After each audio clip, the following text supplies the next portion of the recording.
You know Gray Bar for electrical parts, but there's one more thing you may not be thinking of us for that can help maximize your next project's total value. Our pre-project planning services are designed to help you win the bid, save on labor costs, and keep your installers productive across your entire build. The sooner you call us, the better. Because when we're there from the beginning, we can anticipate your needs and help you solve problems before they become problems. Yep, Gray Bar does that.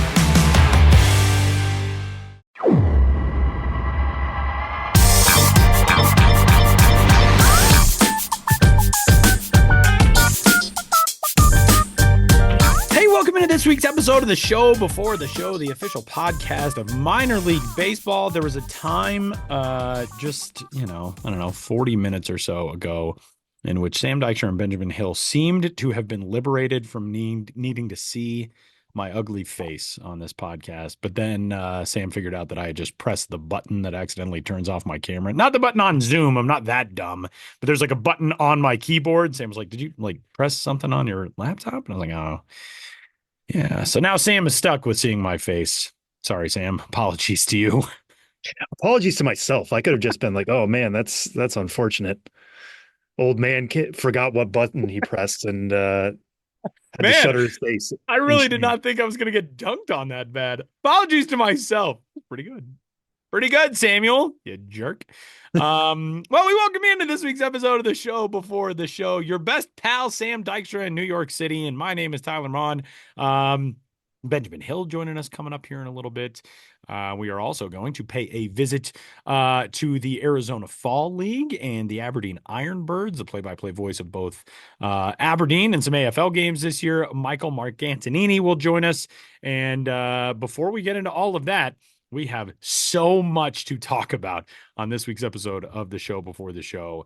And thanks for joining us wherever you found us. You can, of course, get in touch as always, podcast@milb.com. Send us your off-season questions, your thoughts, your comments, your concerns. And I would imagine a lot of your questions will be, what just happened at the winter meetings? And that's where we start things as we open up this week's episode of the show before the show with the big bombshell trade. Garret Crochet trading in one shade of hose for another. He goes from White Sox to Red Sox, even though the White Sox wear black socks. It doesn't matter. But Garret Crochet headed to Boston, and a quartet of prospects headed the other way in exchange for him. Kyle Teal, Braden Montgomery, Chase Meidroth, Wickelman Gonzalez. Sam, this is a big deal. The Red Sox, obviously no strangers to deals like this. They are no strangers even to deals like this with the White Sox. This is very reminiscent of the Chris Sale trade from 8 years ago. Give us your biggest takeaways from this. Yeah, I mean, the Garret Crochet trade was something we kind of expected to happen at the trade deadline, right? That was the one that everybody was circling as this would be the big blockbuster of the deadline cycle. And the White Sox were pretty adamant, like, we are not trading him unless our prices are met. So they held on to him, waited until the offseason, and then, we're going to talk a lot about the winter meetings and what happened this week, but you look at what happened to the Red Sox. They were finalists for Juan Soto until they got outbid, it sounds like, by both the Yankees and the Mets. They were finalists for Max Fried. They see him go to the Bronx, and then they pretty quickly afterwards pull the trigger on this deal to get Garret Crochet and address a real area of need at Fenway Park, which is starting pitching. Now, these two teams seem to really match up well because what we had heard from reports is that the White Sox were targeting hitters. They want hitters coming back to the South Side. They are obviously building up their farm system after this trade, after adding Teal and Montgomery, who are number 25 and number 54, respectively, on the MLB Pipeline Top 100 as it stands right now.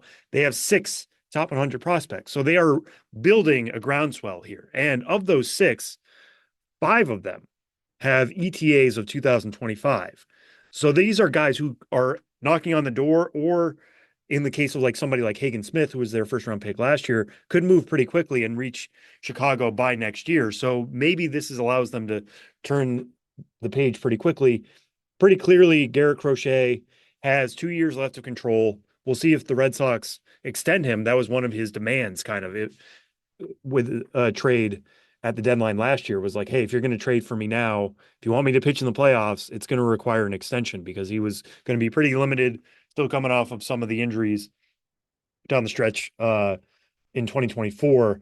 We'll see if an extension works out for the Red Sox, I should say, here. But They give up Kyle Teal, somebody who reached AAA in his first full year last year. Braden Montgomery was their first round pick last year. Chase Madroth is a huge on base guy, not a lot of power there. Wilkerman Gonzalez had a great strikeout rate in 2023 and then regressed last year. Maybe he's a lottery ticket that they can get back to a certain level. I kind of like the deal for the White Sox. I like it more for the Red Sox. You are getting somebody who, if you can get Garret Crochet to pitch every fifth day, every sixth day, consistently, he's per pitch one of the best pitchers in all of baseball. I mean, he had stuff coming out of college where we thought, okay, this guy is pretty clearly going to be a reliever. Kind of similar to Chris Sale. He hasn't reached Chris Sale heights yet, but like everybody thought about Chris Sale, like, oh, the delivery looks weird. He throws really hard. He's probably going to be limited to the bullpen, but he could be a really, really good reliever. And he's turned out to be better than that. And he's added a sinker. He's got a little bit of a cut too as well. He's got a good slider. The pieces are there for Garret Crochet to be an ace. And those guys do not come along very often.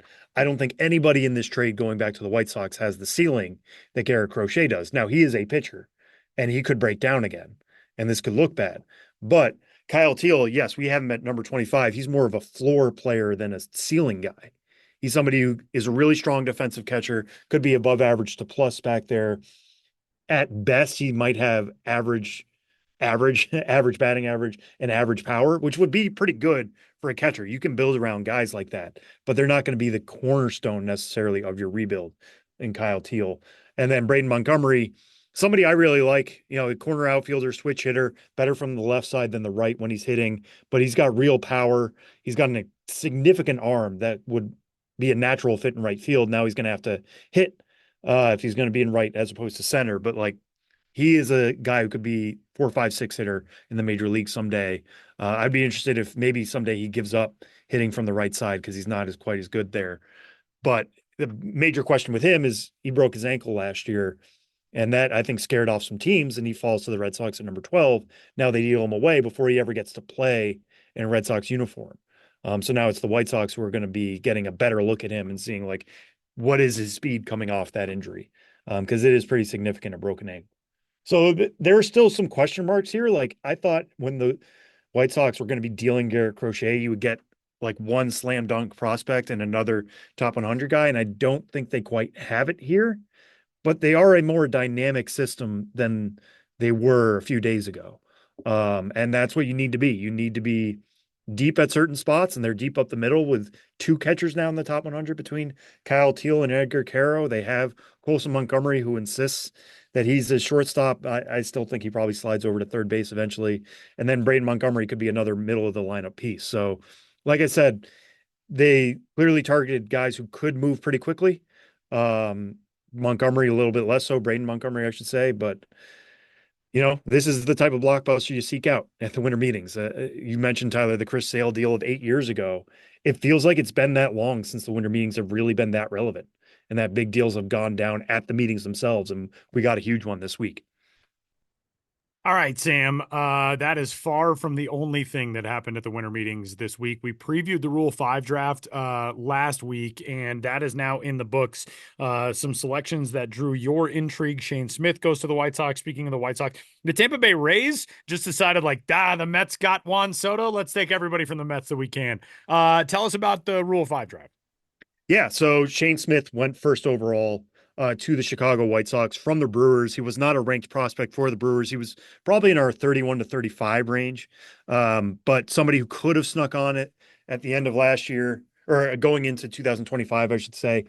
I think the White Sox took him first because he has the best chance to start in 2025. Again, just to reiterate to anybody who doesn't know about the Rule 5 draft, these are guys who are eligible for the Rule 5 draft. They've been in the minor leagues for 4 or 5 seasons.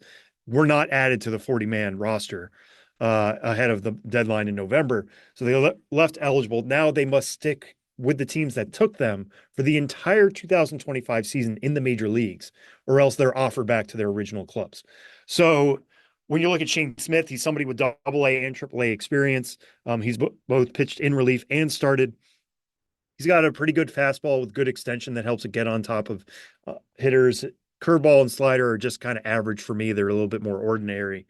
But because he has that experience doing both and it's upper level experience, if you're the White Sox, you're kind of just looking to fill out a rotation, and you get a guy here who is basically major league ready, who could be a number 5, or he could be a swingman. He could be somebody they make their long man out of the bullpen and then gets the occasional number 5 start here and there. So I think that's what they were reaching for. They weren't really reaching for ceiling. I talked to a few of my colleagues and we're kind of like, you're the White Sox. You should be swinging for the fences here. Like, why not go get a guy who could really be a big part of your team moving forward? But again, if you have Noah Schultz coming down the pipe, if you have Hagen Smith coming down, you got these arms that they really believe in, Jairo Iriarte, Grant Taylor. Shane Smith just kind of needs to be a placeholder for a year. And I think that's what they were going for here at number 1. Another one I'll highlight real quick is Evan Rightford, who I talked about last week on the show, who was somebody I really expected to be taken. One of the best Arizona Fall League pitchers I've ever seen on a pitch per pitch basis. Guys just cannot figure out his slider at all. It really drops off the table, but has decent horizontal movement too. And the way his arm angle is, it's coming out of a 3/4, you wouldn't think it would drop the way it does. So just looking at hitters swing at his slider, it's insane. I mentioned it last week. When AA batters swung at his slider in 2024, they missed on the pitch 70% of the time. That's just an insane whiff rate for any individual pitch. And then he's got a fastball in the mid-90s on top of that. The Nats, I think they're just looking, they have some really interesting relief prospects in their own right. But I think adding Evan Rightford to that mix and getting perhaps the best individual pitch in this year's Rule 5 draft is really interesting for the Nats. You mentioned the Rays making 2 picks. Technically, they made 1.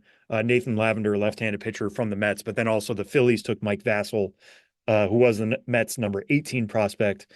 He was traded from the Phillies to the Rays. So the Rays now have 2 guys that they'll have to keep on the roster all of next year. Lavender might be the easier one because he's coming off internal brace surgery, basically a form of Tommy John surgery. So he'll be rehabbing for a bit. And that won't count if you're officially on rehab assignment. You do have to be on the major league roster and active for at least 90 days. So maybe there's a way to kind of sneak Nathan Lavender through there.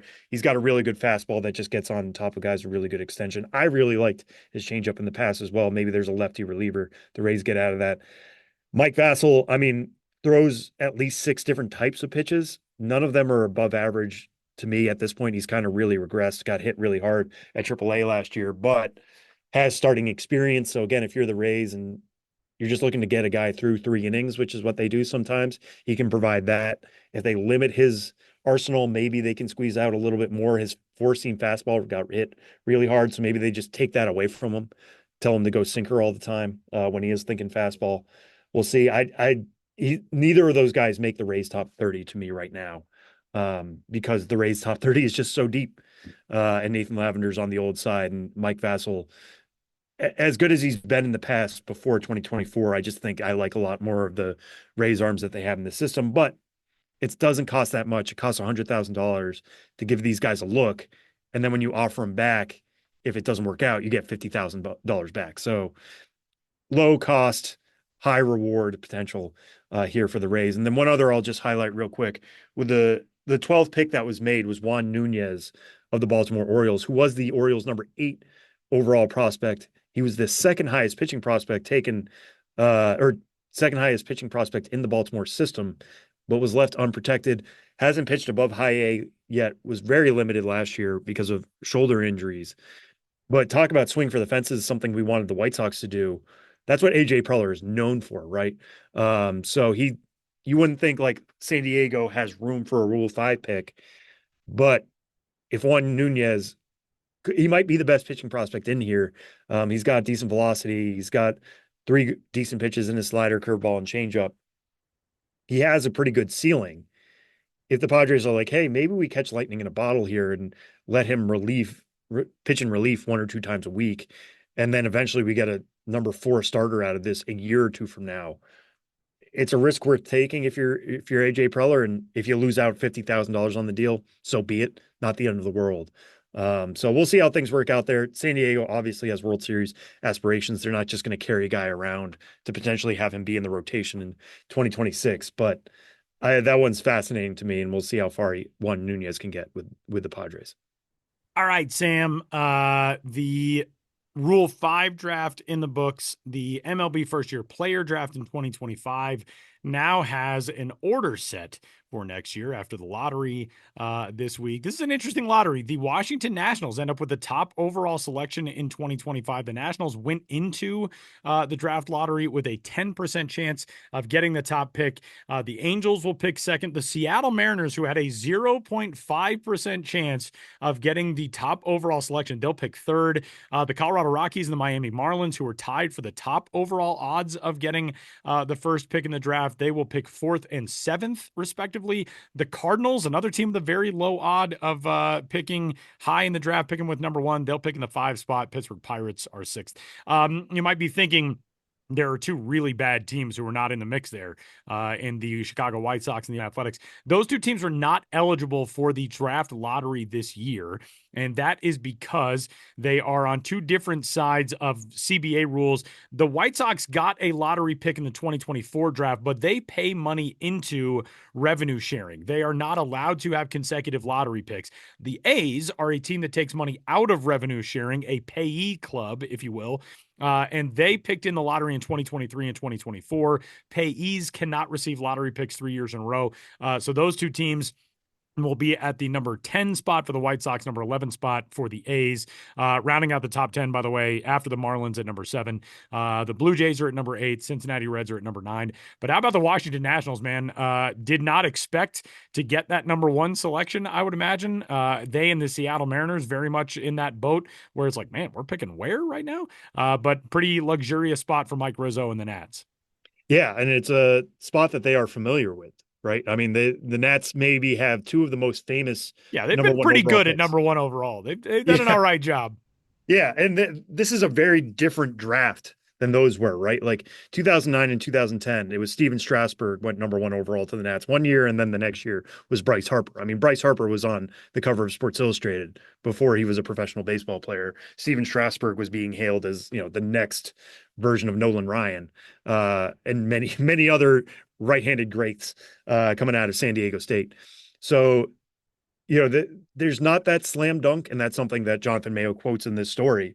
There's not that slam dunk number 1 overall pick. There is a fascinating storyline that could happen at number 1 overall that, our good friends at MLB Pipeline, Jim Callis and Jonathan Mayo, have done our 2025 draft top 100. Go check that out if you're excited about the draft lottery and see who could go. There are going to be changes to that once games start rolling again in the spring, both at the collegiate and high school levels. But as it stands right now, Ethan Holiday, brother of Jackson Holiday, son of Matt Holiday, is the number 1 prospect in this draft. Imagine Ethan Holiday getting drafted by the Nats, playing just down the road from his big brother in Baltimore. Holiday family might need to make a move from Stillwater, Oklahoma to the Beltway somewhere. Yeah, it would probably be smart. Get ready to learn crab, buddy. Like, that type of thing for the holidays. But, I mean, let's see what happens in the spring, right? Like, Jackson Holiday was not a consensus number 1 overall pick at this time in his draft cycle and made a huge leap in the spring. Now, Ethan could do something similar and just really solidify himself. He has better power than his brother did at that stage. If you ever talk to Jackson about his brother, he's like, honestly, I think he's the better prospect than me. That could be just being a good sibling. Who knows? But he does have more power than his brother, Ethan does. So we'll see how that shakes out. I mean, Jace Lavallette's another option for folks. We'll see how it goes. But if you're the Nats right now, all right, like we thought the rebuild was kind of coming to an end there with James Wood making the majors and Dylan Cruz making the majors and Brady House knocking on the door. But getting the number 1 overall pick, I mean, that's a way to either keep the line moving with another big talent, or they're going to get a huge amount of draft capital here. Maybe they take somebody who is willing to take a cut here and then they spread the savings to get a deeper draft class later. It's fascinating. Given the history, yes, Mike Rizzo swung big with Bryce Harper and Steven Strasburg, but there weren't those draft pools that there are now then. It was essentially just take the best player and then negotiate whatever deal you can get to bring them in. And especially when it's no doubt number 1s like it was at that time, it was kind of set it and forget it situation. The calculus will be different this time around, but yeah, the draft will be a huge focal point in the summer of 2025 in DC. So, something to keep an eye on as the 2025 season gets closer for you and your team, where they will be picking in the 2025 MLB First Year Player Draft. And our final story from the winter meetings, it is official. Roki Sasaki is on the way to Major League Baseball. Officially posted this week, the phenom 23-year-old right-hander from Japan is going to get a terrific deal with somebody. Now, it is a different type of process. He is not coming over as an international free agent. It is a posting situation where he and the teams over here and his team in Japan, the Chipolate Marines, there are different structures to this rather than just, oh, he's coming over at 29 years old. He's a free agent. But he is officially posted. He will begin meeting with teams as of next week. And Sam, this is going to be really fun to watch. There are indications that Roki Sasaki may have already kind of made up his mind of where he wants to go. Obviously, that's the Dodgers because they're getting everybody who's not named Juan Soto. But give us your thoughts on the Roki Sasaki situation, where this sits now.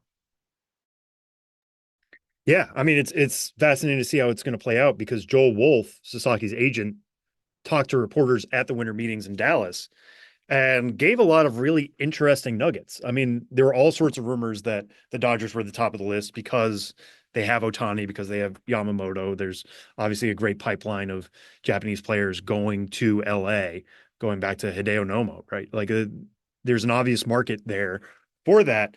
But Joel Wolf pointed out, like, Roki Sasaki's not going to shy away and actually might prefer a medium to small market because of the way his family was treated over in Japan when he basically made it known that he wanted to jump to the States.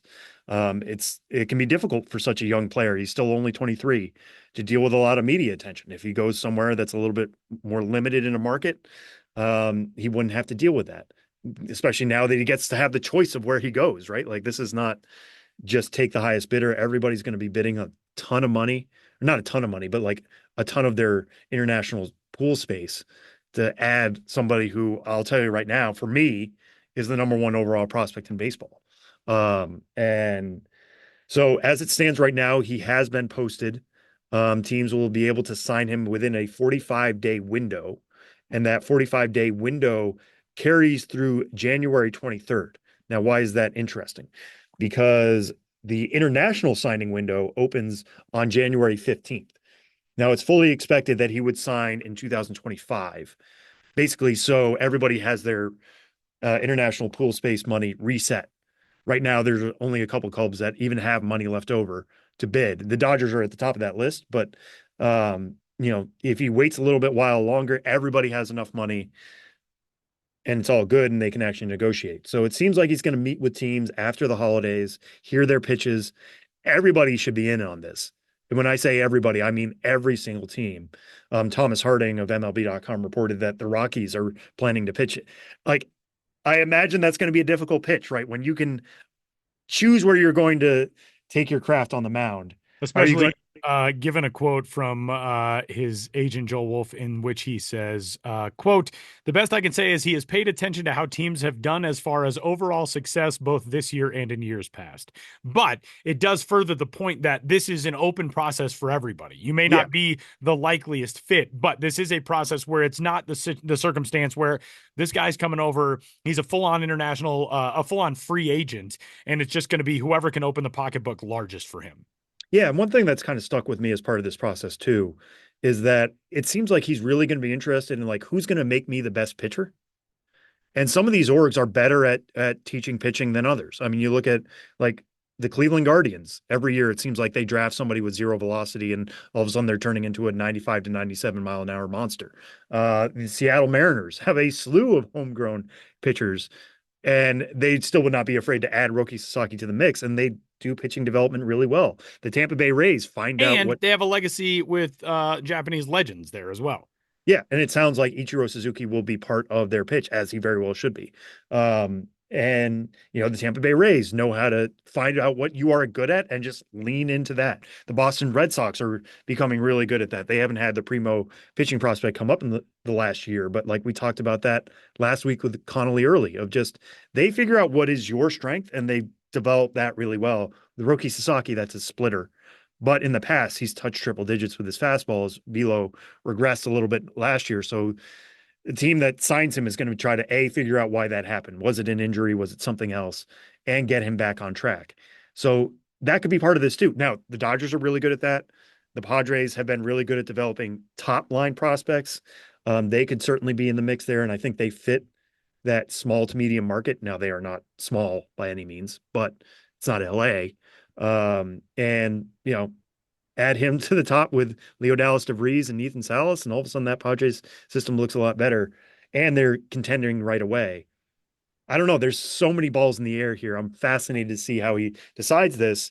And the other thing I keep going back to is like the last time we had something like this, it was Shohei Ohtani, and everybody had a list of teams like, oh, the Yankees should be in there, the Mariners should be in there, the Dodgers should be in there, and then he chose the Angels. Right. And that felt like a surprise in the moment. Right. But he decided the Angels were best for me, and look, it didn't work out in terms of postseason appearances, World Series titles, what have you. But Shohei Ohtani became a superstar in Anaheim. Wherever Roki Sasaki picks, it's going to be to become that next Japanese superstar in the States. Yeah. So this is far from over. Just because he's posted now, the window opens. It sounds like he's going to go home for the holidays, come back here from teams in the new year. Then he won't be able to sign until January 15th anyways. So don't sit here and be like, oh, any day now. What's the latest? What's the latest? It's going to be a process, but it's officially began, and one I can't wait to find out where he lands. My Roki Sasaki Chiba Latte Marines jersey will be outdated within the next month. A little bummed about it. One thing that is interesting also to point out, another quote from Joel Wolfe. He said that Roki Sasaki asks a lot of questions, quote, about weather, about comfortability, about pitching development. He's just watching what other Japanese players in the major leagues are doing and how they are doing. And that touches on what Sam said. But the weather thing is really interesting in there, because to me, that suggests a guy who obviously would love to pitch in Southern California. If the Dodgers or the Padres are in the mix, maybe the Angels, something like that. I would highly doubt that at this stage. But I would also think teams in domes have a pretty good shot if you are they're throwing out, and this isn't necessarily to say like, oh, he asked about weather, so that has to be a monster factor. But if that is something that was kind of front of mind for Joe Wolfe to throw out there, maybe that does play a role. If you're a team of the dome, i.e. the Seattle Mariners, maybe that is something that helps you pitch like, hey, obviously our player development is great. We've got a great setup in Peoria, in Arizona.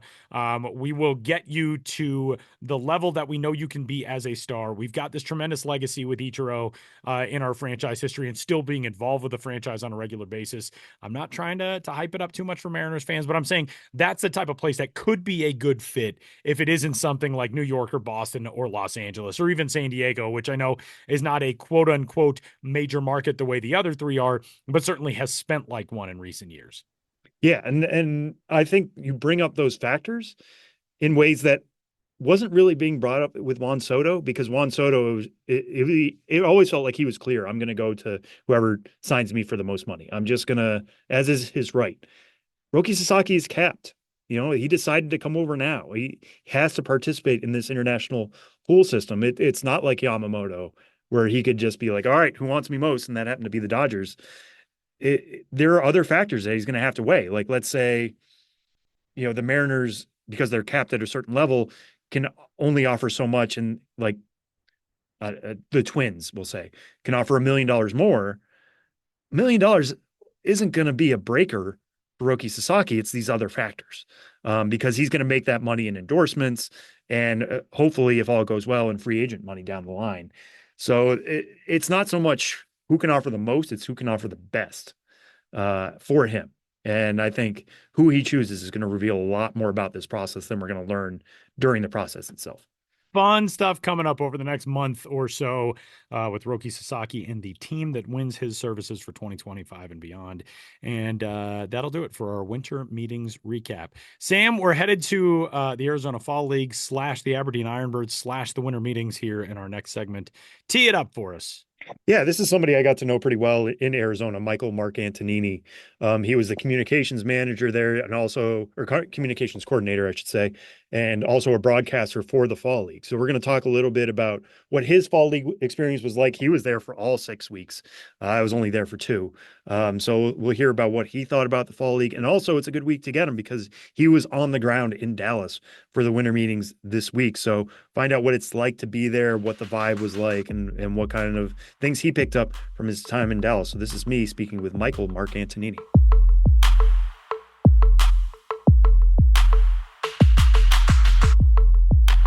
Well, we're very pleased to be joined on the show before the show this week by communications coordinator for the Arizona Fall League, play-by-play man for the Aberdeen Ironbirds, whole bunch of other different roles that you've had in your baseball career. But Michael Marcantonini, thanks so much for joining us. How are you doing? Hey, I'm great, Sam. Thanks for having me on. Always excited to talk ball and great reconnecting after the fall league season. Yeah, I mean, we got to be around each other a lot for my 2 weeks in the Fall League. I'm sure you got slightly annoyed by the text I would send of, hey, can this guy talk for 10 minutes tomorrow? What about this day? What about this guy? But I really appreciate all your help with that. I mean, it helps make our Fall League coverage so much better. And I know the audience appreciates it as well. But like I was saying, like I'm there for 2 weeks. You were there for all 6 between coordinating communications, like I said, and also working as a broadcaster. Now we've had a few weeks to kind of, step aside. And how did you kind of look back at your Fall League experience? I had an incredible experience out in Arizona. I loved my time there. I got out there 2 weeks before the season started. I stayed in Arizona 2 weeks after the season ended just to get some downtime and enjoy the nice weather before coming back to the East Coast where it's a little bit colder than Arizona. So I loved it out there. It was a great vibe. Really from the start, things were busy, and I knew that going in once I accepted the role as the communications coordinator, as one of the broadcasters in the league. I knew it was going to be a lot in a short amount of time, something that I was ready for just from 5 years working in professional baseball already. But this was going to be a different grind. I mean, through the 6 week season, there were 2 built-in off days where it was no games at all. Every other day, there's at least one game going on. So it was a lot. And between myself and Julia Walter, the other communications coordinator, we were at least one game every day throughout the season, sometimes 2. I mean, often 2 games a day. So it was a grind, but I've been telling a lot of people, like as things got busier and as the days got longer, like I had more fun, and I think my passion just continued to grow for broadcasting and communications as things got busier. And I mean, that's a great sign. I think anybody would take that as a great sign because I think at a time when I could have been run down and said, all right, like counting down the days till the end of the season, I didn't want it to end. I wanted to keep going. And I thought that I was really hitting my stride late in the season when my schedule was even more packed than at the beginning of the year. So overall, just a fantastic experience. And I'm grateful that I had that opportunity. Yeah, I mean, it's really one of the best baseball environments going in professional baseball, in my opinion. I mean, I've talked about this plenty on the show, but the fact that there are 6 teams, there's usually 3 games a day. It's all drivable within the valley, easy to get to. As much as I complain about a drive from Salt River to Surprise, it's really not that bad. You could be doing, spring training in Florida, something like that. But for fans who have thought about taking a trip, and I know this is months out of the 2025 Fall League, but people are looking forward to what they can do in baseball next year. I mean, what do you recommend about catching Fall League action and just what the league is like in general? Well, I definitely recommend that if you're going to take a trip out to Arizona and go see Fall League games, I would do it centered around the Fall Stars weekend, maybe come a few days before that Fall Stars weekend and stay a few days after, because that was the most fun that I had. I mean, Fall Stars weekend was incredible. Of course, the playoffs and then the championship game, that's great. But Fall Stars weekend was such a blast because you've got the home run derby, so you can see an event that's not a regular game. I mean, everybody who loves the Major League Baseball home run derby would love the Arizona Fall League home run derby. You got top prospects competing for the derby crown, and then the next day there's a play ball event for kids. So if you have kids, that's something for free that you can take them to and have them learn some skills from professional players who are going to be future big leaguers. And then to cap it all off, you have the Fall Stars game Saturday night, which is again like the big league all-star game. You're seeing the best players from each organization compete in that. Well, you're seeing it on the minor league level at the Fall Stars game. And I know the big league All-Star game's going back to where everybody's wearing their regular team jerseys and not the All-Star jerseys. But the Fall Stars game, I mean, that's what they do. So it looks like the big league All-Star game because they're wearing their team jerseys. Sure, they have the Fall Stars hats, but it's just very well done. It's a big league production for minor league players in the fall league. So I would definitely center a trip around that. Come out a few days early, sit out by the pool and tan for a little bit, maybe do a hike here or there, spend all weekend doing Fall Star stuff, and then a couple extra days to decompress and do some more Arizona type touristy activities after that. Yeah, I mean, that's a great point. One thing I love to tell people is that if you follow prospects, every fall league game feels like an all-star game in its own way. But then that Fall Stars game is even more concentrated version of that. So that's a great point. And just kind of turning to your role also as a broadcaster for the Fall League this year, I have to compliment you on one of my favorite calls that you had, which is when Jack Caglione homered, you would say 4 bags for Cags, which I don't want anybody to steal it. I want that to be yours. But like there's going to be a lot of Jack homers Yeah, that'll happen in his career. So I don't know. I hope you get another chance to call one like that and reuse your own line. I But in appreciate that. that role, I mean, getting to watch those guys and follow them even more closely pitch by pitch, who stood out to you this year in the fall league season? Well, the biggest name and the easiest name to throw out there is Josue Briseño, first Triple Crown winner in AFL history. And I know between you and Jim Callis and Jonathan Mayo, Jesse Borick, Kelsey Hennigan, I mean, you guys have all been covering Briseño and what he did in the fall league. It seemed like every day there was or another reason to write about him and do another interview with him. I mean, had 78 total bases. The next closest player had 51. He led the league in 8 offensive categories. The Triple Crown categories, I mean, it wasn't even close at the end of the year. But really, I mean, hey, not just racking up hits and extra base hits, but everything was hit hard. And every time he stepped up to the plate, it became must-see TV. So Briseño, the easy name. Uh, if it weren't for him stealing the show, I think the next most impressive player in the league was Caleb Durbin. I just, from the jump, really liked what I saw from him. And I appreciate players like Durbin that have to do a little bit of everything and contribute in so many different ways to make an impact in a game. He's not the type of guy who can rely on one tool. He has to use all of his tools to make the most impact. And he did. I mean, just what he did on the bases is impressive, not just stealing bases and setting those stolen base records, but taking an extra base, good base running reads. And I think as a leadoff hitter or wherever he hits in a lineup moving forward, 2 hole, whether he's like that second leadoff guy towards the bottom, he's a great table setter because he has a great eye at the plate. He finds ways on base. And don't sleep on his power and his hit tool because he can hit the ball really hard. So I was really impressed with Durbin defensively as well. After that, I've been telling people that on the pitching side, Andrew Painter, I mean, the ball just jumped out of his hand. It was different than a lot of the other arms out in the fall league. I was really impressed with what I saw from him, but I think a lot of people, if he was healthy, they knew that that's what he could do. And here's a guy who could be in the Phillies rotation in the first half of next season. I mean, at some point in 2025, I think people think he's in the big league rotation for sure. So he stood out. Was really impressed with Josh Steven from the Rangers organization on the pitching side as well.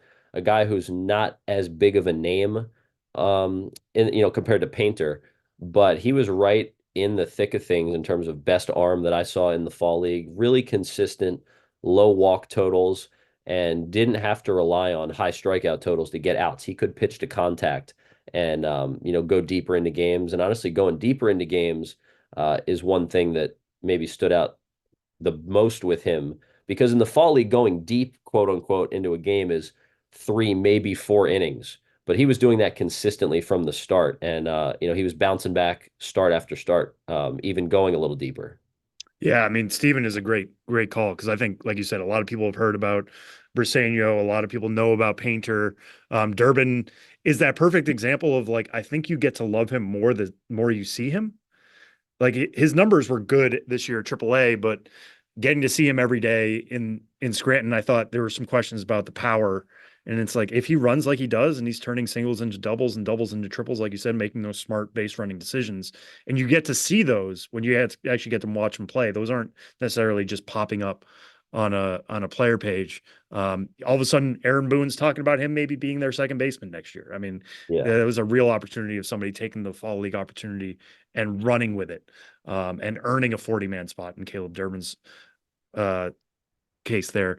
I want to go back to Painter real quick Yeah. because he was somebody that every time he took the mound, I mean, we were interested. We knew we were going to be writing about him because the audience was there. When you're broadcasting a game like that, I mean, every fall league game is something you can add to your reel at some point. Somebody's going to do something special, but there are going to be a lot of eyes on that game. I mean, how did that change your prep or just your thought process when you knew it was a Painter start? Yeah, that's a great question because I knew going into Painter's third start of the season when I was on the call for his start, I knew that there were going to be eyes on that broadcast, whether it was watching live or scrolling social media at some point during or after the game to see some highlight clips. So I was on alert, and I think anytime I have an opportunity like that where I know there are going to be more eyes on my broadcast, I don't necessarily prep less for other games because I take every game seriously prep wise, but I prep a little bit differently. I think I look into, I read more stories on that player than I normally would, and I try to take away quotes or talking points from those stories, whether it be from the person who wrote it or, for example, Painter himself or the player themselves, from those stories, because then I can, I can sit up there and throw out stats all game, but anybody can look up those stats. I want to add more color to the broadcast as a play-by-play person and give the audience something that they can't Google and or find in a box score or on a spreadsheet. So I'm looking for talking points and I'm looking for conversation points to engage my color commentator in. And I think that's what I really felt good about and was proud of when I called that start that Painter made his third time out in the fall league. Myself and Riley Pay, who I was on the call with, we had a really good back and forth talking about different things about Painter. And I always want to provide context on a minor league player about how they fit for that big league organization moving forward. And for Painter, a guy who was a first round pick before he got hurt a couple years ago, he was in line to be a big leaguer that season in 2022 or three. I'm getting the years mixed up, but whenever he got hurt, I guess it was March of 2023. Yeah. But I'm always trying to provide context. Okay, Zach Wheeler's the ace. Aaron Nola's a very good number two who would be an ace on a lot of teams. After that, you've got some solid talent in that rotation. Ranger Suarez is there. Christopher Sanchez was an all-star for the first time. And then Painter maybe he's that five starter. And as he continues to develop, maybe he becomes a three or even if the Phillies are lucky, a one or a two. So I try to provide that context and really tie all the prep work in together. So build off of the stats, build off of the stories, and weave it all in. So, I mean, that's a great question because, when I'm calling games in Aberdeen or wherever I go moving forward, like if it's the MILB free game of the day, I know I'm getting more eyes on my broadcast. Hagen Smith in the White Sox organization made his professional debut against us in Aberdeen this past season. I knew that we were going to get more eyes on our broadcast that day because he's such a big prospect. So whenever it's a situation like that, I don't prep less for the other games, but I think I really try to center in on more talking points, stories, conversational topics. Mm-hmm. Yeah, and you brought up Aberdeen. That was the next thing I wanted to hit on is just your experience there because obviously it's a great time to be calling Orioles minor league games right now with all the talent that's come through there in recent years, and obviously the success at the major league level is drying up some of that farm system talent, but in a good way. Guys are graduating, they're making the major leagues, they're helping out in Camden Yards. What has your experience been like calling games, not only at this time in Orioles history, but also that location being Aberdeen? You're not that far away from Baltimore. There's supreme interest in the team and supreme interest in the high A team as well. It's been incredible, and I really try to take some time throughout every season and during the off season to sit down and kind of just like personally reflect like mentally on the opportunities that I've had there. I don't take anything for granted. I appreciate every opportunity I get to put the headset on, and specifically to do it in Aberdeen. I went through a really rough stretch of my career. Once COVID hit, wiped out a lot of opportunities for everybody, but specifically in this industry, I think it really hurt a lot of people. But then even the year after the pandemic and part of the next year, I was struggling to get back into calling games in pro baseball, and it got to a point where I just built off of previous connections I had with the Ironbirds franchise, specifically with the general manager Jack Graham there, who's awesome and an incredible mentor and confidant of mine. And it just came to a point where they were looking for somebody. I was available. They liked what they saw and heard from me. They brought me on. So because of that, I'm extremely grateful and loyal to them. But yeah, you mentioned it. So many top prospects have come through Aberdeen. Jackson Holliday, the biggest name, Samuel Basayo right behind him, and maybe equally as impressive for what I saw during his quick stint in High A. Enrique Bradfield Jr. last year. Those are the big names, but everybody I've had a chance to talk to in Aberdeen, all the players and coaches doing interviews, whether it be a pregame radio interview or an on-camera interview for my All Mic'd Up interview series.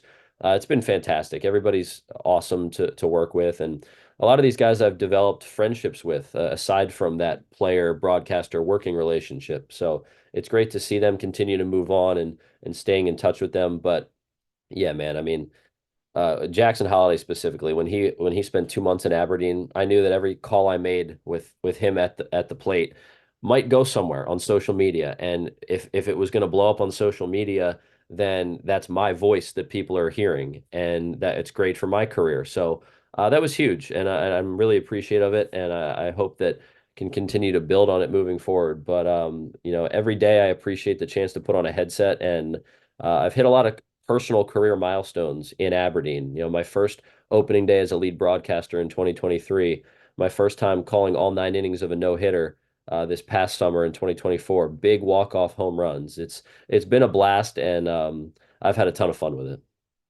Yeah, and you mentioned Bradfield. So before I get to my next question, I just wanted to ask, I mean, how good do you think of a chance does he have to steal 100 bases at some point? Because we saw Chandler Simpson do it this year. Enrique Bradfield Jr. was second in the minors with 74, 59 of them were with you guys in Aberdeen. What are his chances of getting 100? I think it's going to be pretty easy for him if he plays a full season of games at some point and continues to hit towards the top of the lineup and get more at bats. And because with his skill set, why wouldn't he? But even more so because he has a goal. He told me last year that before the season he had a number in his head of how many he wanted. Now he wouldn't tell anybody what that number was. Not for any, I mean, it's not like it was a secret or anything, but I think it was more so he wanted to just keep that internal. So I think because of how fast he is, how many games he's going to play moving forward if he stays healthy, and because of his mindset of, oh, I want to keep chasing bags, I think he could easily get 100 at some point. And in the Orioles organization, they do a great job of prioritizing rest for their players. Pitchers, it's one thing, that those guys, they're protecting arms, and those guys are not getting overworked, but position players too. In Aberdeen, most guys get at least one off day throughout a 6-game series, plus, the Monday off day that is built into the schedule every week. So because guys are fresh and getting that rest, I think they stay on the field more. But moving forward, maybe he doesn't need as many off days and he'll have more chances to steal bags. But I think for sure he can hit that century mark. Mm-hmm. Yeah, and as you get to learn more about Orioles prospects and spend more time around them and get to know them as people, not just players, but what they're like beyond the lines. I mean, what kind of themes kind of pop out to you? Because I'm not going to say Kobe Mayo is the same type of player as Enrique Bradfield Jr., right? If you could combine those two guys, you'd have a hell of a player, but they are complementary in ways. So it doesn't seem like there's one size fits all approach to O's prospects, but what other themes do you feel like kind of stick out as you talk to more of those guys and get to know them? Well, there are a lot of themes within the O's org that I've picked up on over the last few years. First off, just a lot of good people. I mean, the players, the coaches, front office, everybody in the organization, it seems like doesn't matter what your background is, there's just a lot of good people at the surface. And I know that the Orioles prioritize that. I mean, who are these guys as humans and young men and not just players? So everybody's been great to work with, and these guys play for each other. To win baseball games, you have to work as a unit. I mean, it's such a team sport. It takes everybody. You can have 5 of the highest paid players in baseball history, 5 of the best superstars ever, but that's not going to win you a championship. You need 25 guys, 26, whatever it is, 30 in some cases. You need everybody working together. So those guys play for each other. And also not just with players, with staff as well. The Orioles really prioritize bringing in people of diverse backgrounds. The coaches and players, it's not a cookie cutter situation. It's not, oh, we've had this career path and we've followed these steps to get to this point. Everybody has a different background. And I think that's why players and coaches and everybody gels so well at every level, because you're seeing people, somebody may think that they're very different and have a different background, but as a player, but oh, maybe there's a coach who has a similar different background. So I think that works really well when you bring in people from different areas and they can, share what they know and help each other get better. And then on just the strict baseball side, like I said, the Orioles prioritize taking care of the arms within the organization. Guys don't go deep in games in the minors, at least at the lower levels in the Orioles organization. I mean, you get to the second half of the season, and maybe a guy goes five. It doesn't happen that often, but strict pitch counts, strict innings limits, because the long-term best interest of the pitcher is in mind. Let's not blow this guy's arm out when he's 20, 21, 22 years old. Let's continue to work with him. But everybody seems to throw 95 plus. Everybody seems to have a nasty sweeper or slider, depending on what they call it and how they categorize it. And then position player wise, I think the goal is to just continue to take extra bases. And it's not just stolen bases, it's first to third, second to home, first to home, smart base running decisions. And if you get caught on the bases or if you get thrown out trying to stretch a single into a double or a double into scoring, or a runner on second into scoring, then you're not discouraged to do it again. Just keep going. So those are a lot of the trends I've picked up on. Yeah, no, I mean, you hear Adley Rutschman talk about it in terms of like, this is a hometown core that's come up together in many ways. There's that next wave that's coming through now, like you talked about with Holiday already making his debut and Basayo getting up there and Mayo. All of these guys have been around each other for a while, and they've had that chance to meld, like you said, coming from different backgrounds. So it's been a really interesting time in Baltimore. We'll see if they take the next step in 2025. But one of the other reason we wanted to talk to you this week is you were in Dallas for the winter meetings. I'm not going to ask you to turn into our correspondent in terms of what did you pick out about where Corbin Burns is going or anything like that. But as somebody who got to, experience what the vibe was like on the ground and meet a bunch of new people in baseball and make reconnections with people in baseball as well. Just what was this past couple days like for you in Dallas? It was fun. I had never been to Texas before, so I got to explore a new state, and I did make sure I did something outside of just spending all day, every day at the hotel for the meetings. Was able to get out and go to a Cowboys game, get some barbecue in the area, check out some restaurants. So that was fun. But overall, the meetings, I hadn't been to a winter meeting since 2018, and things have changed a lot since the pandemic and pre-COVID and all that. But it was just so fun reconnecting with a lot of the connections and the people that I've made in the baseball industry, especially the people that I worked with and got to meet in the Arizona Fall League, and also that I know throughout minor league baseball. And then meeting new people. And really the goal for me being there was just to continue to let people know who I am, show my face, and make sure people can put a name to the face, and also my voice. I think that's the biggest thing as a broadcaster is, oh, let's put the name and face together, but also the voice along with it.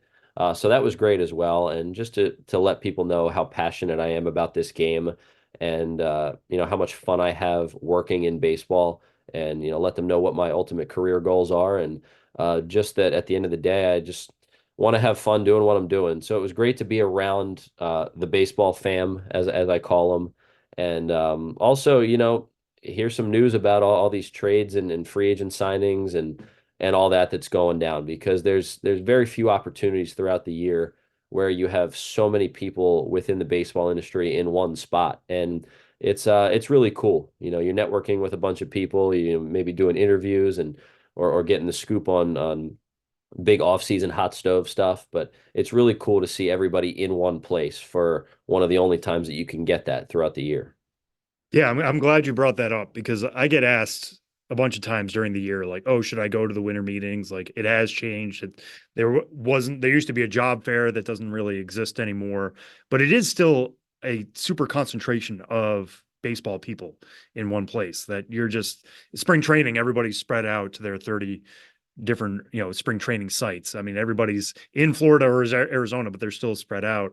So when people are going to ask you, I mean, should I go to the winter meetings in 2025? What would your recommendation be? I would definitely lean more towards yes than no. And of course, it depends on your situation. But I think the most important thing with if you're going to go to the winter meetings, go with goals in mind of who you might want to talk to or what you might want to talk to anybody about. But don't go in with a set plan because you could get there as early as 8 a.m. And leave at 11 p.m. and be there all day. But you never know who's going to be available when or how long a conversation might go, or if you wanted to talk to somebody and you had something set up and maybe their schedule changed or your schedule changed. So it's good to go in with goals, but not a set plan. But for me, like, I've been telling people like I didn't need to be there. I wasn't necessarily, seeking a job that I needed and, didn't have a fallback. But I also wasn't there to specifically cover the baseball action and report on anything.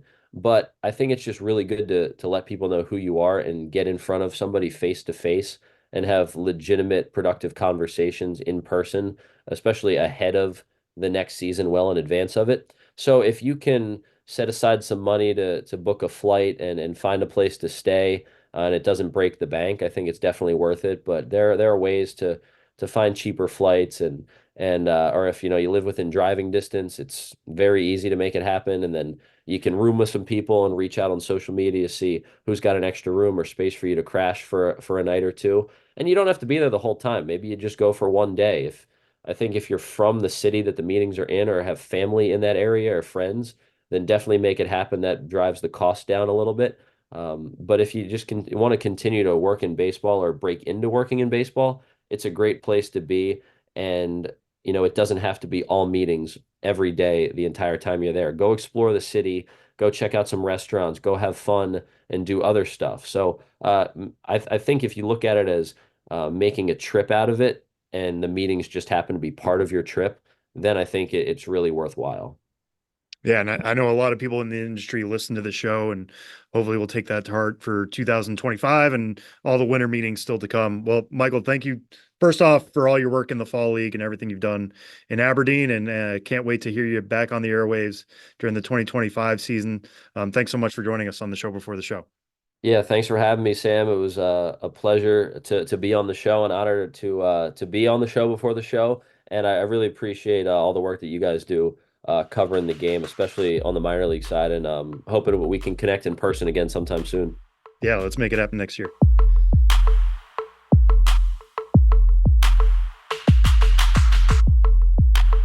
Sometimes we have the funniest, dumbest conversations leading off segments before we start recording. And this was one of them. Huge thanks though to Michael Marcantonini for joining us on this week's episode of the show before the show. And with that, it is time to talk some business of baseball with your pal and ours, Benjamin Hill, who joins us. We got a lot of breaking news today from the California League, from the world of Diamond Baseball Holdings. Ben, give us the lowdown of what's breaking today. Yeah, this can get very confusing very quickly. So let's just try to keep this as simple as possible.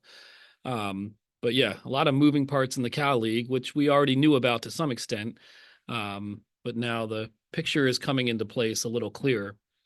Diamond Baseball Holdings, which we've lost track of the current number, but I think it's upwards of 40. Yeah, upwards of 40 teams. Their portfolio includes now upwards of 40 minor league teams. Today, they announced the acquisition of the Rancho Cucamonga Quakes and the Modesto Nuts. So to break that down, here's how that all kind of slots in terms of upcoming changes to the California League, not this season where things will be more or less status quo, but in 2026. In 2026, there will be a new ballpark in Ontario, California, not Canada. And that team will be home to a Dodgers affiliate. That Dodgers affiliate currently plays in Rancho Cucamonga. Rancho Cucamonga will become an Angels affiliate. The Angels are currently in Inland Empire. That team will become a Seattle affiliate. The Seattle affiliate now in the year 2024, heading into 2025, is Modesto. They will play their final season in 2025. So, in terms of, it's kind of immaterial which team is the one actually relocating because Diamond Baseball Holdings owns all three, but it's essentially going to be, again, the Modesto Nuts Mariners affiliation going to Inland Empire, the Rancho Cucamonga Quakes Dodgers affiliation going to Ontario, and in its place, an Angels affiliation in Rancho Cucamonga. Got I it. got that all Everybody right. got it. Everybody got it. it. All making sense. Everybody got it. It is hard to break it down in a quick, coherent way, but with DBH owning all three of those teams, as I said, it's kind of immaterial in terms of like which franchise will be the one in Ontario. Will that be the relocating Nuts? Will that be the Rancho Cucamonga Quakes taking their Dodgers affiliation to Ontario? I think that's what it is. Yeah. But does it really matter? It just means that there's going to be no more Modesto, now a team in Ontario, and affiliation switches that I've mentioned twice already. Yeah. But once again, Inland Empire, Seattle Mariners, Rancho Cucamonga, Los Angeles Angels, Ontario, Los Angeles Dodgers, starting 2026. And that's one thing I want to highlight too, is that this is 2026 we're talking about. Like, we're getting super ahead of ourselves, but we're doing that because all of this was announced here on Thursday. Teams have confirmed where they will be and who they will be hosting or farm clubs of in 2026. But as far as everybody is following things for the 2025 season, like you said, Ben, it is status quo. Nothing is changing for this upcoming season. Ownership is changing, but front offices are remaining. Your favorite of prospects will still be in Modesto, Rancho Cucamonga, and Inland Empire. Nothing is changing and nothing is imminent. We're going to be talking about this basically for another year and a half. And it is good to get out ahead of it in a certain circumstance, because there was a time last year when it felt like, oh man, this is it for the Modesto Nuts, and they have basically no time to say goodbye. So it is good in the sense of being able to bid farewell if you're a Nuts fan. I mean, obviously, we hate seeing communities lose their teams regardless, but in order to be able to go to John Thurman Field one last time, or get a season ticket for the last time or whatever, these things are important. During the pandemic, we saw teams that we were anticipating were going to be heading into their last season, and then all of a sudden had no last season and they were gone. And so that goodbye never got to happen. So in a sense, it is kind of nice to at least have this year of lead time. Yeah, and it does make it official that this is or if not official, as official as you can get, I guess, that this will be the last season in Modesto. You may remember last year, the Modesto Nuts put out a press release that caught almost everyone off guard, saying this will be our final season at the end of 2024. And that opened up a lot of questions of like, whoa, where's this team going to go in 2025?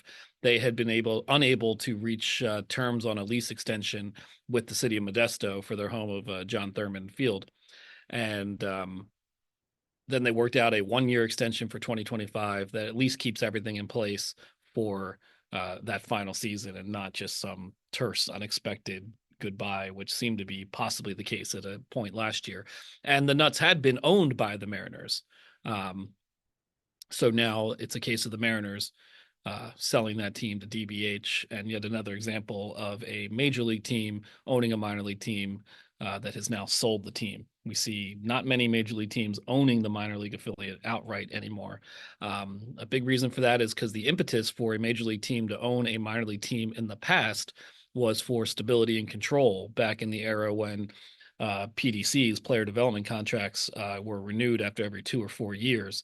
A major league team owning a minor league team, if they liked that ballpark, that city, whatever the case may be, then they had control over it and didn't have to worry about losing that affiliation. With the current setup of minor league baseball, with it being run by MLB, the affiliations are for far longer, and that control is baked into the system. So the incentive for a major league team to own a minor league club is greatly reduced now that the control exists outside of the MLB teams themselves, and is just a larger institutional thing, if that makes sense. Mm-hmm. Lots of changes around the minor league landscape.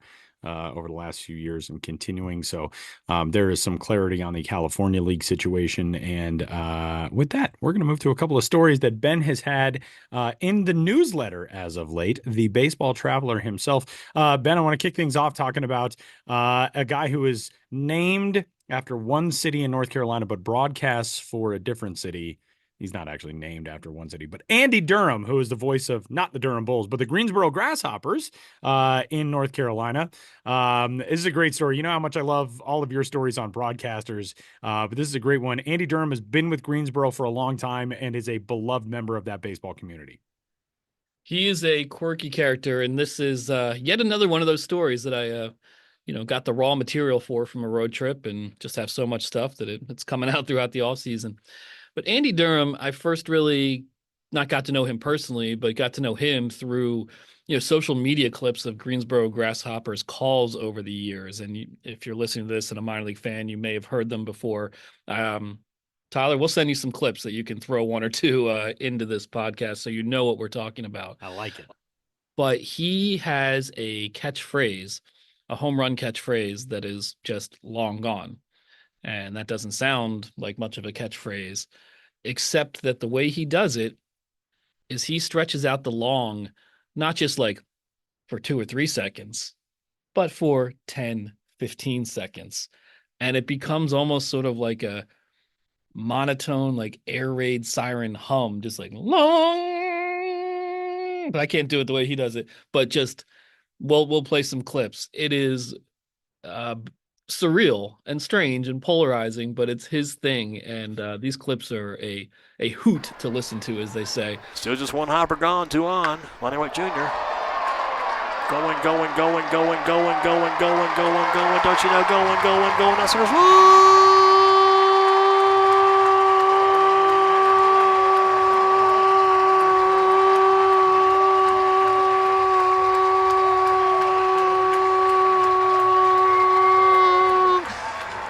gone, the hopper homer.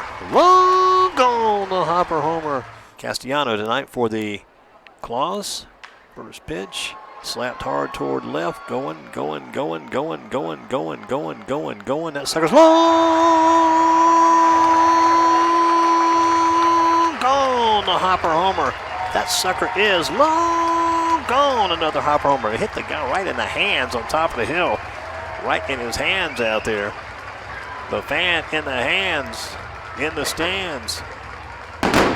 Yeah, that sucker's hit that guy right in the hands. And Andy Durham's an interesting person in general. He is not an employee of the Greensboro Grasshoppers.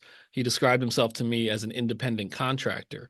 So what he does is he sells ads for the radio broadcast, produces them, gets paid for them, and that's how. He just creates his own package, this broadcast package. So he controls the ads and he handles the whole thing, and it's not part of the Greensboro Grasshoppers, operation. So he's an independent contractor who does it himself. He runs a website, Greensboro Sports, which is a very kind of archaic design on that website, but constantly updated. And this is a guy who pretty much any day of the week, he's at some Greensboro high school football, basketball, girls sports, boys sports, just all over the city covering this. So he's created his own unique, independent Greensboro sports career by broadcasting all over the city. And so he only broadcasts for the Grasshoppers during home games. And a unique guy who has a very unique home run call. There's another one I included in the story where it's an inside the park home run. So he doesn't do the long gone. It's an inside the park home run, and somehow Andy Durham, once the ball gets past the outfielder and starts to roll, he just starts going like, row, row, row your boat, row, row, row your boat, as the runner's rounding the bases. It's just surreal.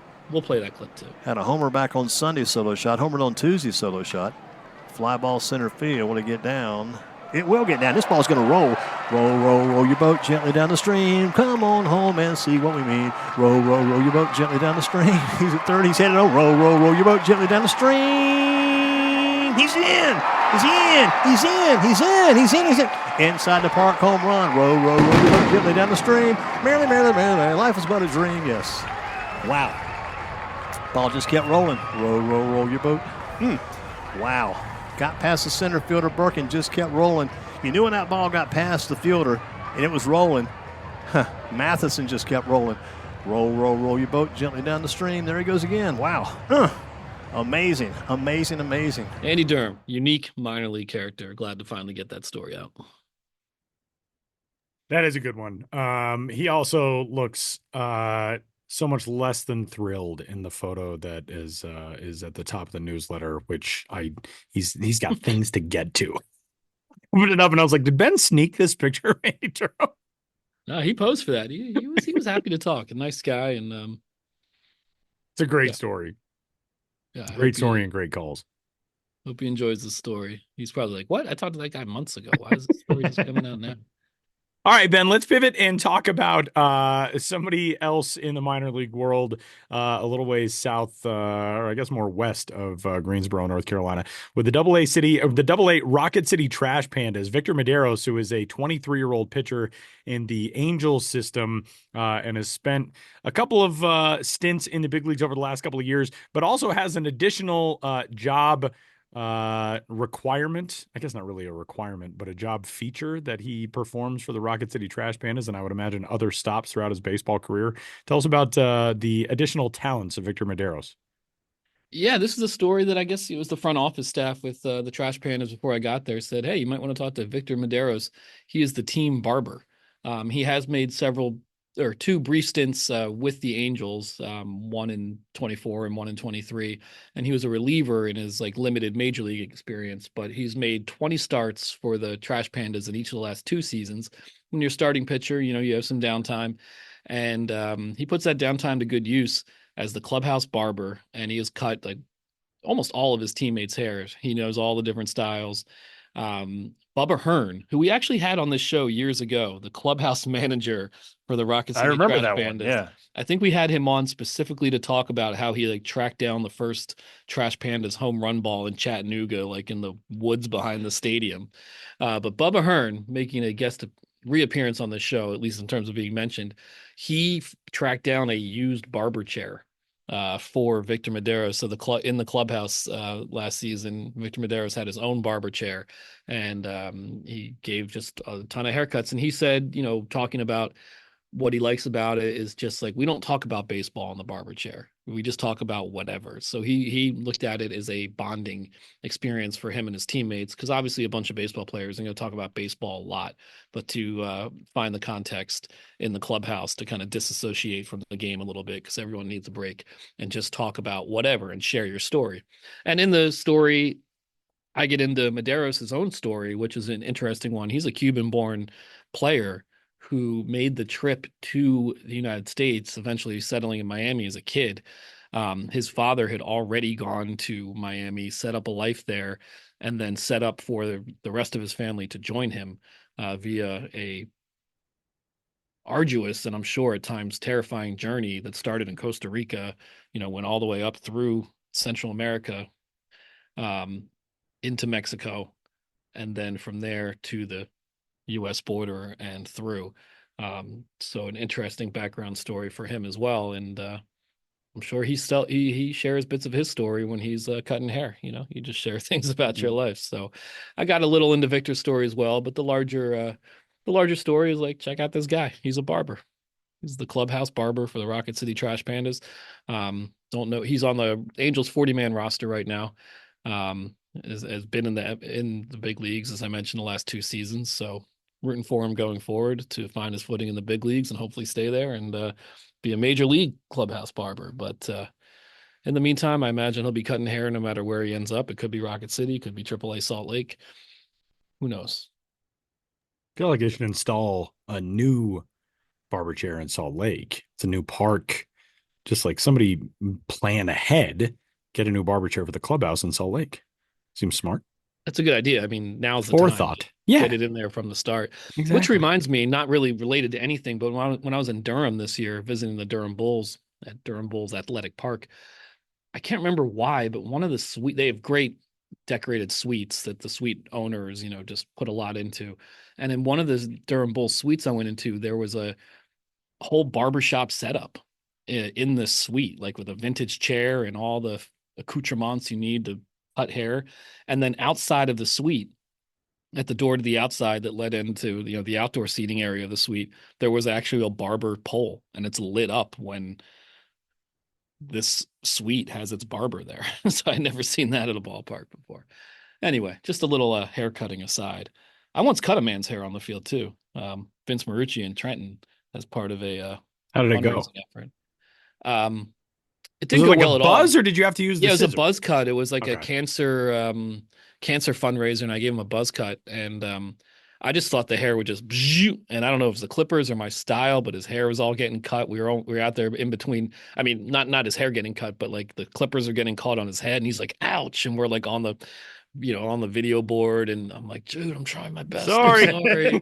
I'm sorry." That anecdote ended up in Tim Haggerty's book about like 1001 minor league things, and it has an illustration. It does not look like me or does not look like Vince, but check out El Paso Chihuahuas broadcaster Tim Haggerty. His great book on weird is like 1001 like crazy Yeah, minor we league had him on the Yeah, show on to the show talk to about talk it. about it. Yeah. and he's a longtime friend of the podcast and friend to all of us. So anyway, I was talking about a picture on the Rocket City Trash Pandas. Now we're somehow talking about Tim Haggerty's book, but everything is connected. We got Go there. get We Tim's got there book. organically. Go get Tim's book. Tim's one of the all-time great guys in baseball. All right, Ben, the final thing that we have on our list to discuss today says, quote, holiday bonuses for MILB front offices and staff. The only bonus that I remember getting working in a minor league front office around the holidays was like gift cards to clients' businesses, which, it's kind of nice. You're a minor league front office employee. You're like, hey, I can get dinner at this restaurant. That's pretty cool. What are the unique things on the landscape of front office bonuses in this holiday season in 2020? Well, this isn't an overview topic. It's more about one specific thing here, which is that Quint and Rishi Studer, husband and wife, Quint Studer, we probably talked about it on this podcast before, but the Studers own the Pensacola Blue Wahoos and the Beloit Skycarp, and they own businesses in the towns related to both teams. So they have it's not an empire, but they have a lot of business operations, especially in the Pensacola area and the Beloit area. And they announced that a $1,000 gift to every full-time and part-time employee in the Studer family of companies. And, so that includes everyone, full and part-time, with the Pensacola Blue Wahoos and the Beloit Skycarp. And shout out to them for doing that. It says that, overall that they're, giving away over $150,000 between the employees of these two teams and people with their other businesses. And there's a specific line in the story. But it was essentially like, this has nothing to do with an employee's performance. It's not taxed. It's just like, you work for us, you get the $1,000. That's the gist of it. And $1,000 can go a long way, holiday season or anytime. But it's cool to highlight that and appreciate an ownership group that takes the time and, more importantly, or as importantly, the money to reward their employees in that way. That is very cool stuff. You can, speaking of cool stuff, read all of Ben's stuff at MILB.com, MLB Pipeline. You can find him on social media at Ben's Biz on Twitter and at The Ben's Biz on Instagram. And Ben, have you completed your holiday shopping for Harry yet? We're 13 days out. What's the status? For Harry, I'm pretty good. Still working on Joe a little bit. And of course, not to get on a whole tangent, but one gift I got for Harry that I'm excited about is a little box set of Mr. Men books. Do you remember the Mr. Men books? Yeah. And there's some Mrs. books too, or Miss books as well. But I remember them from when I was a kid. Mr. Happy is the one I remember, but they're these little books. I don't know, like 4x6. I don't know. And each character is an emotion. And the only two that Harry has, and these are ones that my mom gave me that she found that I had from a kid, as being a kid, is Mr. Happy and Mr. Worry. And he likes these books, but then in reading them as an adult, I'm like, I like these. These are funny and quirky and smart and weird. And he's really into it. So the fact that I was able to get a 10-pack of Mr. Men books, I'm really excited to read those with him. And That is pretty I think cool. he'll be just excited just looking at them all and being like, what? But, I think they're chronological order, but like in order, there's like Mr. Nosy, Mr. Bump, and like Mr. snow. There's some like weird references in an order. You're like, what is this author doing? I shouldn't get into this. I just got it. Ben described him as funny, quirky, happy, and weird. And I feel like you could describe all of the members of the Show Before the Show podcast in that manner as well. Benjamin Hill, go read his stuff. Go find him on social media. Thanks, Ben. Yeah, you're welcome. And don't follow me on TikTok because I'm not there, but I've been doing a lot of videos on the MILB TikTok account. And check me out there if you're a kid, I guess. That's where the kids are. Thanks, Ben. Thanks.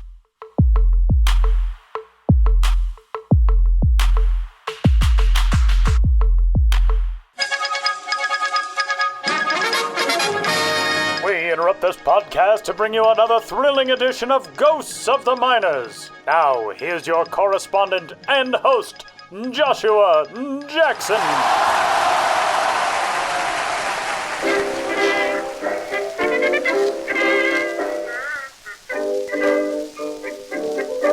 Welcome back to Ghosts of the Miners, in which all of you out there in Radio Land must identify the legitimate historical ball club or player hiding amidst the fraudulent pair.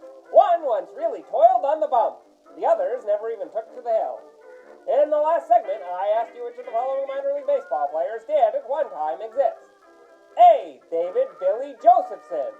B. Joey David Bilson. C. Billy Joe Davidson.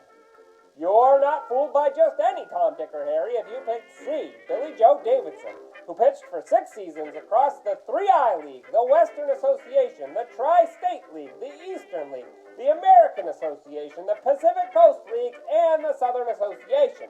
Yes, Billy Joe Davidson played in more than 2 leagues for every first name he had. If Billy Joe Davidson's name sounds familiar to you, you might have been a prospect hound back in the late 40s and early 50s, when the Southpaw was the most highly touted amateur in the country, and one of the most highly touted of all time. Billy Joe was born and raised in the seat of North Carolina's McDowell County, the Blue Ridge Mountains adjacent town of Marion. At age 16, he spent part of the summer in a semi-pro league up in Massachusetts, and the next summer competed in a semi-pro tournament closer to home in Asheville, striking out 23 much more experienced ball players in a single start. On May 29, 1951, just 24 days after his 18th birthday, Davidson signed with Cleveland in a deal that news reports suggested included a bonus of over $100,000, which at the time was the largest known bonus ever paid in baseball. In early June, the Sporting News devoted a full page to the prospect, reporting that the clincher on Davidson's decision to sign with that club was a personal visit from the GM, none other than Hank Greenberg. Baseball's newspaper of record also described him as a 6'3" redhead who might develop into, quote, another Bob Feller. But Davidson was destined to become another Feller, his own Feller. When he signed, he made it clear he knew he was not ready for a spot in the Cleveland rotation. I expect to be farmed out. I need a lot of work, he said. Work he got. He labored that summer with the Cedar Rapids club and asked to be bumped down to Fort Smith, where he was a little better. He began to ripen with the Spartanburg Peaches of 1952, posting a .391 ERA and recording his first of 6 professional shutouts. The next season was his best. He had a .289 ERA for the Eastern League's Reading Club, throwing 15 complete games, including a 10-strikeout no-hitter. That's about where Billy Joe's trajectory turned. He was mostly relegated to a relief role for the next couple years with Indianapolis. Then he was demoted to Mobile for 1956, when he was a decent but not stellar starter. That summer, he told the Sporting News his deal 5 years earlier had not included the huge bonus that had been reported, that he had instead been under a 3-year contract with a $10,000 annual salary and a $15,000 bonus he'd get if he ever reached the show. It would have been a green day for Billy Joe if he had received that bonus money, but they never deemed Billy Joe's arm strong enough for the majors. In May of '57, reports surfaced that arm was sore. In June, a few papers unceremoniously noted his retirement. He lived to age 75, and his legend lives still. And that's how Billy Joe Davidson wrote his name on the game. Now, on to the question for next time. Which of these teams had a license to play ball in the minors of yesteryear? A. The Montreal Moonrakers. B. The Winnipeg Goldeyes. C. The Halifax Octopuses. Want to know the answer? Have it shaken. Or tune into the next Ghost of the Miners. But for now, you'll have to excuse me. My producer Ben Hale just got back from the winter meetings, and I think he traded me.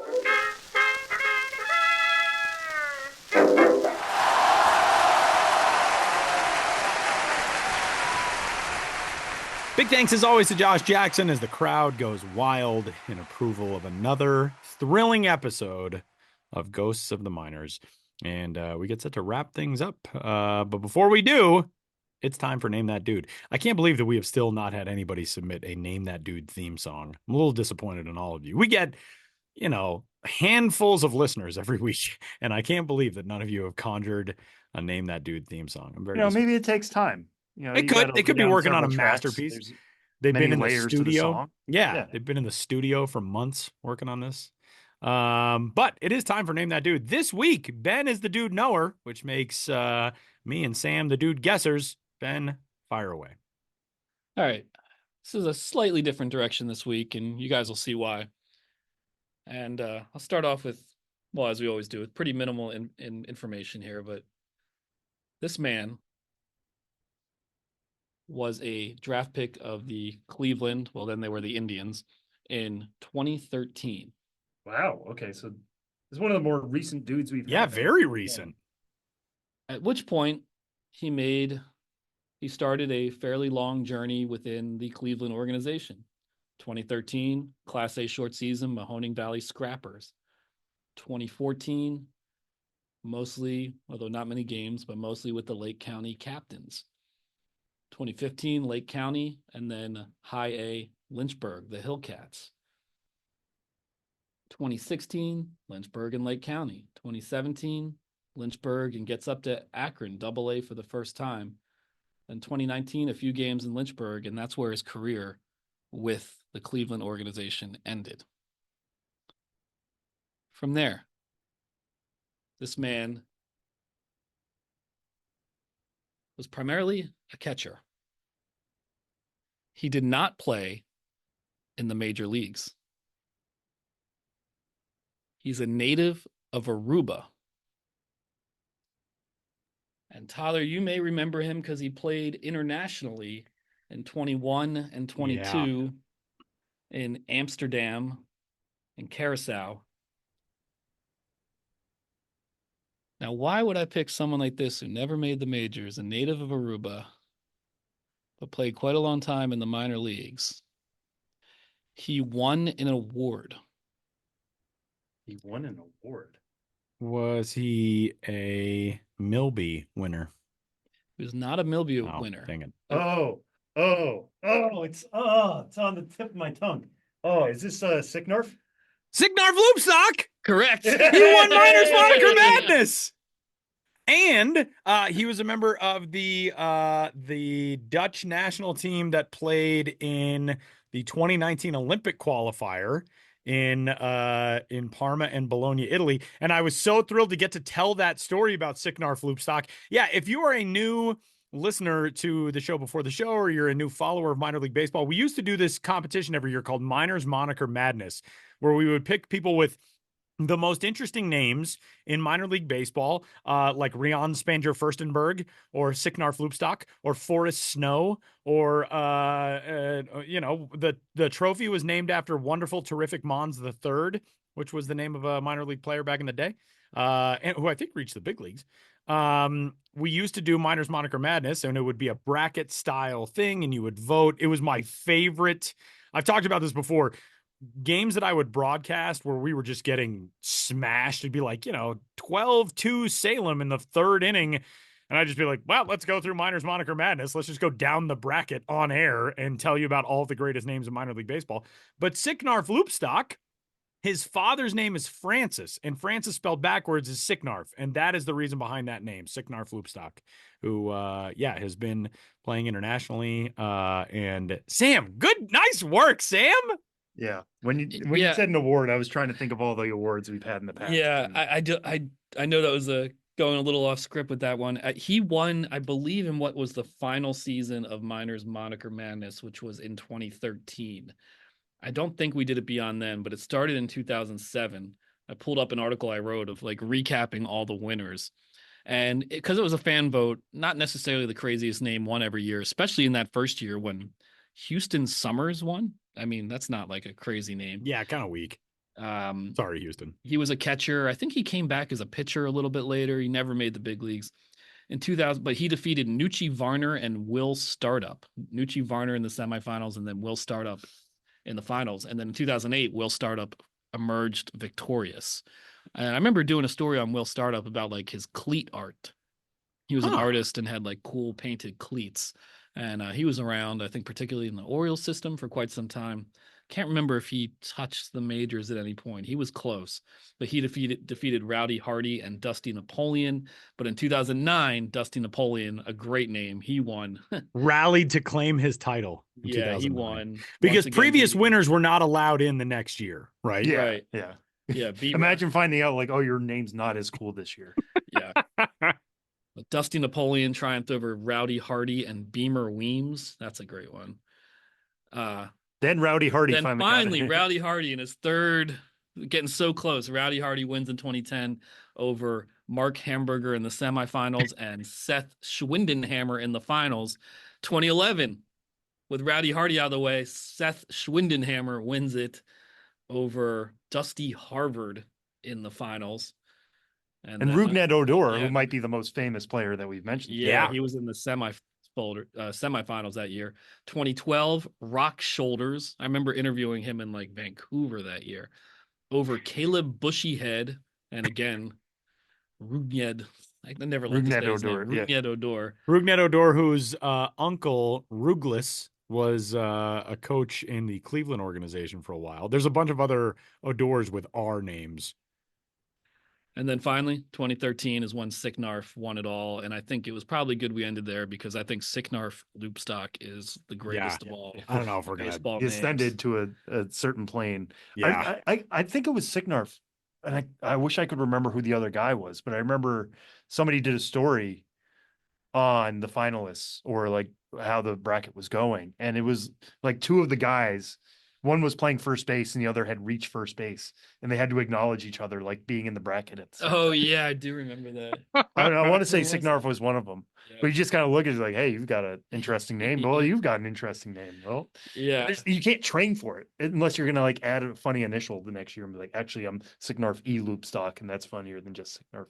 Like it's just such a funny, like you can't do anything. It's out of your hands as opposed to everything else in baseball where you can kind of improve and attack the game differently a year later. You just kind of have to let the chips fall where they may and let what decisions your parents made decide how well you do in this tournament. Yeah. And the guys I talked to, who won always seemed to like really be into it. And in some cases like would have lobbied for themselves in the clubhouse, but I think choosing 64 names every year, we would run into issues where, well, this name is funny or it just flows really well, but like you don't want to come across like you're making fun of people. Right, exactly. In some cases where, culturally from a different country, it might mean something. It got tougher it ends up getting to a point where you're like, is this as funny as we think it is? Yeah, and I think that's one of the things that led be like, hey, we did this a lot of years, but it seemed to be getting a little dicier. Maybe we were just getting more sensitive every year. That it was just like, this is a little tough to do with this many names in it. And overall, it was a celebration, but it's pretty great. That became a bigger place. Yeah, I think that's true. One thing that's pretty great. Well, first of all, I'm reading a story about Miners Moniker Madness written by one Sam Dykstra from 2013, previewing the field. But when you Google Miners Moniker Madness, the second story that comes up is a story from the then Pawtucket Red Sox trying to get votes behind their own TJ Large. And the Miners Moniker Madness Twitter account still exists. And you can go back and look at like all of the different teams that were posting. There was even a story in like the Missoula, Montana newspaper about trying to get votes for Socrates Brito. So like Socrates Brito. People did like it. But I agree. It was one of those things that like it burned bright and it burned out quickly. And you know what? Sometimes That's okay. That's good. You can leave it in a chapter of history where it was fantastic. You don't have to be like an American TV show and just beat it to death after Michael Scott leaves and it sucks for 6 seasons. You know what I mean? So, I don't know why I just felt the need to drag The Office in 2024. Yeah. But fun. man, Miners Moniker Madness was a bunch of fun. And Sicknar Floopstock, go forth to all of the great baseball things that lie ahead in your life, Sicknar Floopstock. Sicknar Floopstock is still only 31 years old, by the way.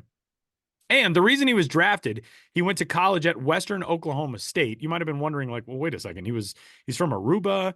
How could he have been a draft selection? That's why. That is the same place that produced Andrelton Simmons, who is another guy who has played for the Netherlands. He's from Curacao. So there's a little bit of a pipeline there to Western Oklahoma State College. Sicknar from Aruba and Simmons from Curacao. And that's it. All right. I'm done exhausting my Miners Moniker Madness love. I will put it away. I'm glad this dude was a real conversation starter. This was a big hit. This was a big hit. I'm very happy with this one. So that will do it for this week's episode of the show before the show. You can, of course, get in touch with us as always, podcast@milb.com. If you have a dude selection, you can email or get in touch with us on social media, but you got to do it individually. So Sam Dykstra, Benjamin Hill, me, Tyler Mon, first name, last name at MLB.com for all of us, or you can find us on social media and submit your dude for Name That Dude in a manner in which the other dudes will not know which dude you have duded. So, that'll do it for this week's episode of the show before the show. For Sam and Ben, I'm Tyler. We'll catch you next week.